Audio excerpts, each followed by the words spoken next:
Day 659, Sunday, June 1st, Daniel 4, 1-37. NKJV, Nebuchadnezzar the king, to all peoples, nations, and languages that dwell in all the earth, peace be multiplied to you. I thought it good to declare the signs and wonders that the Most High God has worked for me. How great are his signs and how mighty his wonders! His kingdom is an everlasting kingdom, and his dominion is from generation to generation. I, Nebuchadnezzar, was at rest in my house, and flourishing in my palace. I saw a dream which made me afraid, and the thoughts on my bed and the visions of my head troubled me. Therefore I issued a decree to bring in all the wise men of Babylon before me, that they might make known to me the interpretation of the dream. Then the magicians, the astrologers, the Chaldeans, and the soothsayers came in. And I told them the dream, but they did not make known to me its interpretation. But at last Daniel came before me.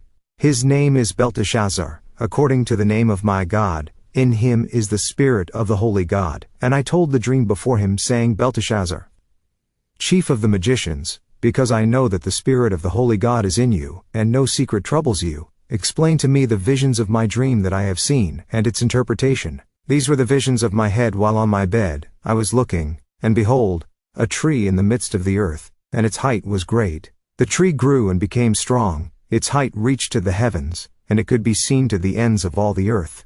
Its leaves were lovely, its fruit abundant, and in it was food for all.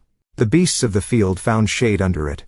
The birds of the heavens dwelt in its branches, and all flesh was fed from it. I saw in the visions of my head while on my bed, and there was a watcher, a holy one, coming down from heaven. He cried aloud and said thus, Chop down the tree and cut off its branches, strip off its leaves and scatter its fruit. Let the beasts get out from under it, and the birds from its branches. Nevertheless leave the stump and roots in the earth, bound with a band of iron and bronze, in the tender grass of the field. Let it be wet with the dew of heaven, and let him graze with the beasts on the grass of the earth. Let his heart be changed from that of a man, let him be given the heart of a beast, and let 7 times pass over him. This decision is by the decree of the watchers, and the sentence by the word of the holy ones, in order that the living may know that the Most High rules in the kingdom of men, gives it to whomever he will, and sets over it the lowest of men. This dream I, King Nebuchadnezzar, have seen. Now you, Belteshazzar, declare its interpretation, since all the wise men of my kingdom are not able to make known to me the interpretation, but you are able, for the Spirit of the Holy God is in you. Then Daniel, whose name was Belteshazzar, was astonished for a time, and his thoughts troubled him. So the king spoke and said, Belteshazzar, do not let the dream or its interpretation trouble you. Belteshazzar answered and said, My lord, may the dream concern those who hate you, and its interpretation concern your enemies. The tree that you saw, which grew and became strong, whose height reached to the heavens, and which could be seen by all the earth, whose leaves were lovely, and its fruit abundant, in which was food for all, under which the beasts of the field dwelt, and in whose branches the birds of the heaven had their home. It is you, O king, who have grown and become strong, for your greatness has grown and reaches to the heavens, and your dominion to the end of the earth. And inasmuch as the king saw a watcher, a holy one, coming down from heaven and saying, Chop down the tree and destroy it, but leave its stump and roots in the earth, bound with a band of iron and bronze in the tender grass of the field, let it be wet with the dew of heaven, and let him graze with the beasts of the field, till 7 times pass over him. This is the interpretation, O king, and this is the decree of the Most High, which has come upon my lord the king. They shall drive you from men, your dwelling shall be with the beasts of the field, and they shall make you eat grass like oxen. They shall wet you with the dew of heaven, and 7 times shall pass over you, till you know that the Most High rules in the kingdom of men, and gives it to whomever he chooses. And inasmuch as they gave the command to leave the stump and roots of the tree, your kingdom shall be assured to you, after you come to know that heaven rules. Therefore, O king, let my advice be acceptable to you. Break off your sins by being righteous, and your iniquities by showing mercy to the poor. Perhaps there may be a lengthening of your prosperity. All this came upon King Nebuchadnezzar. At the end of the 12 months he was walking about the royal palace of Babylon. The king spoke, saying, Is not this great Babylon, that I have built for a royal dwelling by my mighty power and for the honor of my majesty? While the word was still in the king's mouth, a voice fell from heaven, King Nebuchadnezzar. To you it is spoken, the kingdom has departed from you, and they shall drive you from men, and your dwelling shall be with the beasts of the field. They shall make you eat grass like oxen, and 7 times shall pass over you, until you know that the Most High rules in the kingdom of men, and gives it to whomever he chooses. That very hour the word was fulfilled concerning Nebuchadnezzar. He was driven from men, and ate grass like oxen. His body was wet with the dew of heaven, till his hair had grown like eagle's feathers, and his nails like bird's claws.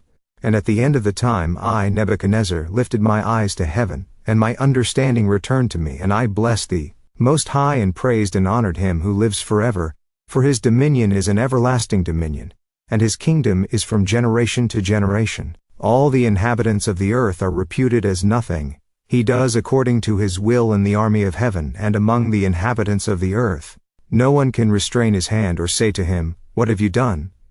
At the same time my reason returned to me, and for the glory of my kingdom, my honor and splendor returned to me.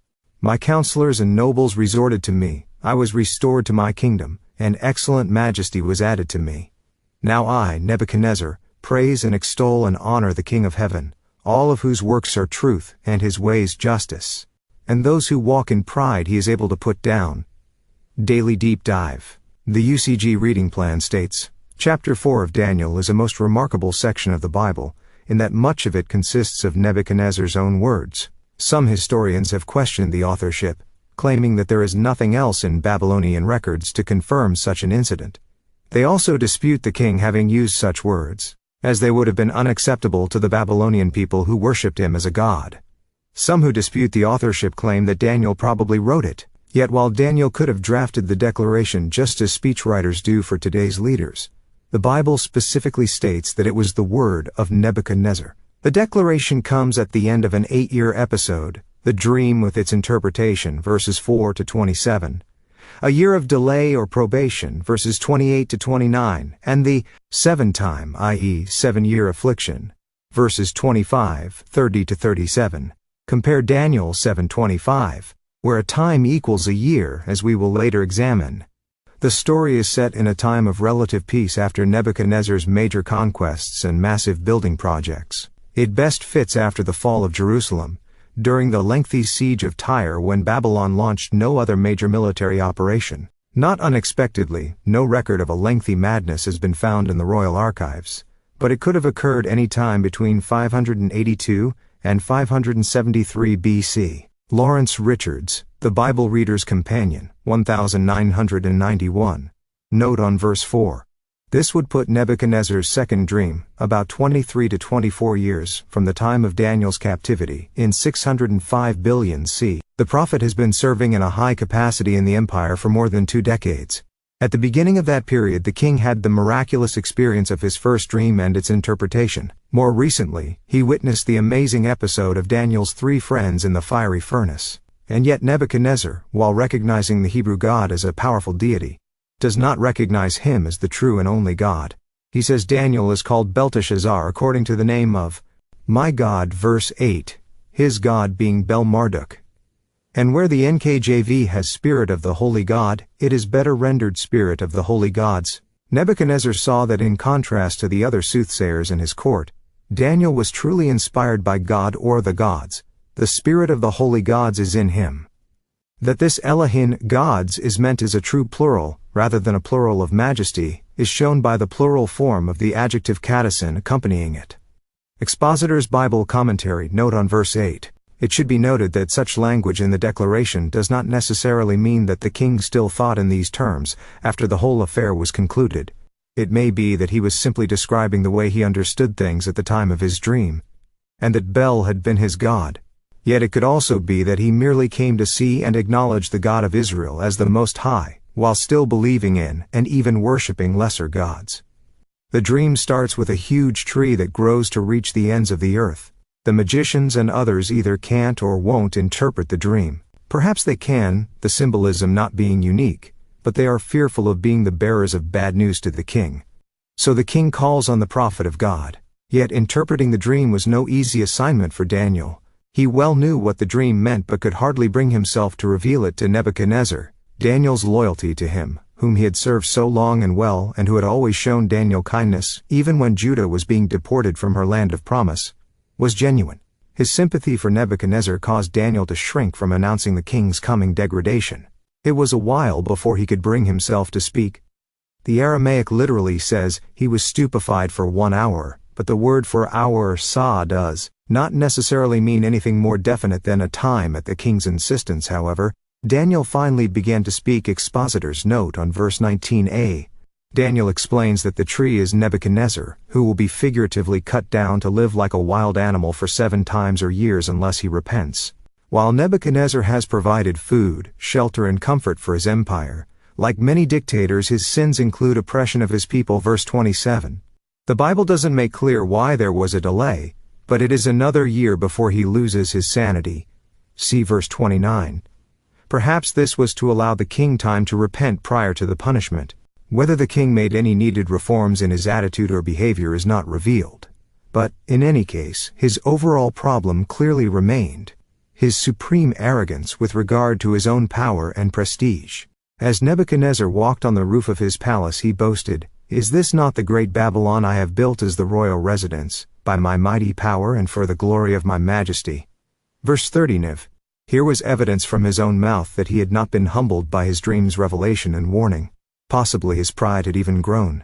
The king had made Babylon the greatest city of the world, the queen of Asia. The Greek historian Herodotus, who saw it 1.5 centuries later, declared that there was no other city which could be compared with it. Babylon was built on a plain on either side of the Euphrates and had 2 surrounding walls. The outer wall, which went around the whole city, made a square. Charles C. Nobus, The World of Babylon, 1975, p. 69.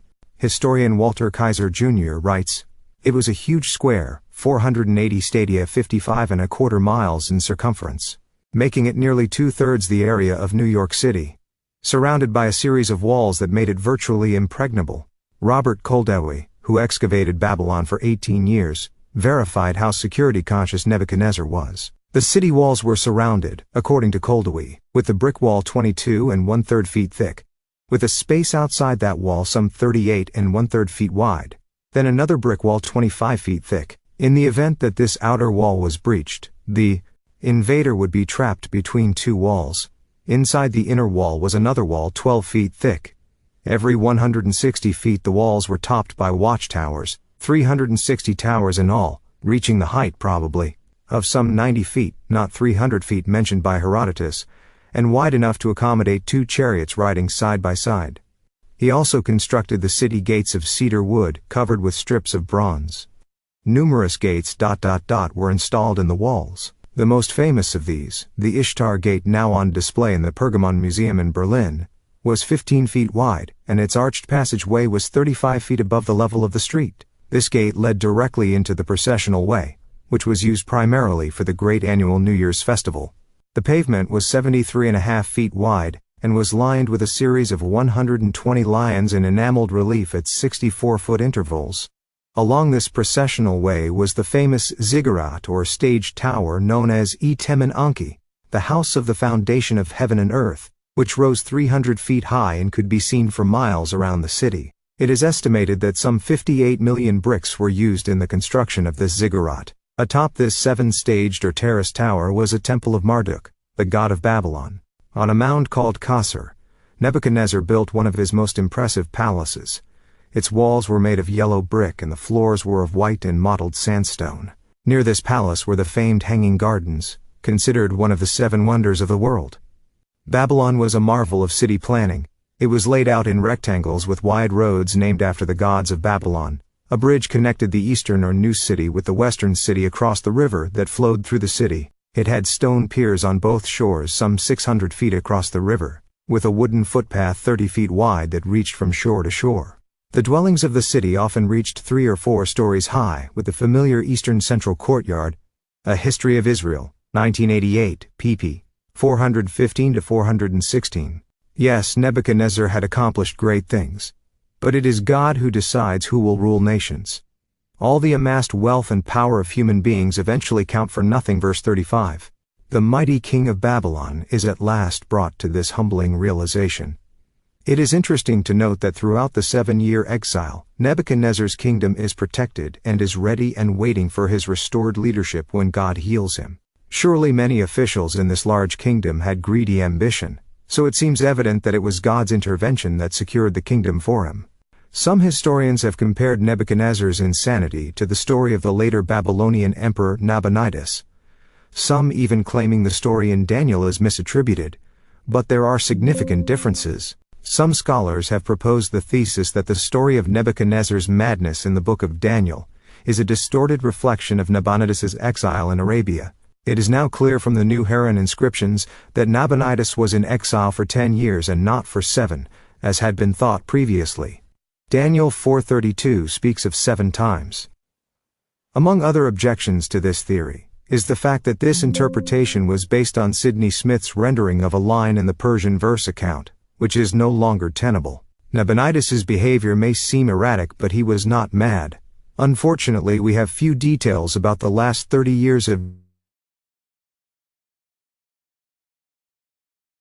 and was succeeded by his son Evil-Merodach Edwin Yamauchi, the New International Dictionary of Biblical Archaeology, 1983, p. 334. One other point that should be made in regard to this section is the possibility of duality in the prophetic dream. A king and his kingdom are often interchangeable in Bible prophecy. Indeed, that is clear from the previous dream of Nebuchadnezzar. The tree of the present dream may represent not only Nebuchadnezzar, but the Babylonian Empire as well. Babylon fell in 539 BC, but we know from the book of Revelation that it is to experience an end-time revival as a powerful European empire dominated by a great false Christian system referred to in Revelation 17 as Babylon the Great. Indeed, as explained in the Beyond Today Bible commentary on Isaiah 13, the ancient Chaldeans and Babylonians eventually relocated to southern Europe. In essence, the roots of the tree remain to sprout anew in the future. Considering this, it has been proposed that the 7 times could be viewed as 7 360-day prophetic years. The prophetic day for a year principle, see Numbers 14:34, Ezekiel 4:6, yields 2,520 years, i.e. 360 times 7, perhaps stretching from the fall of ancient Babylon to the beginnings of its revival in modern times. While we can't be certain, this does seem possible, particularly as there may be a parallel to this figure of 2,520 in the mysterious inscription of Daniel 5, as we will later examine. End.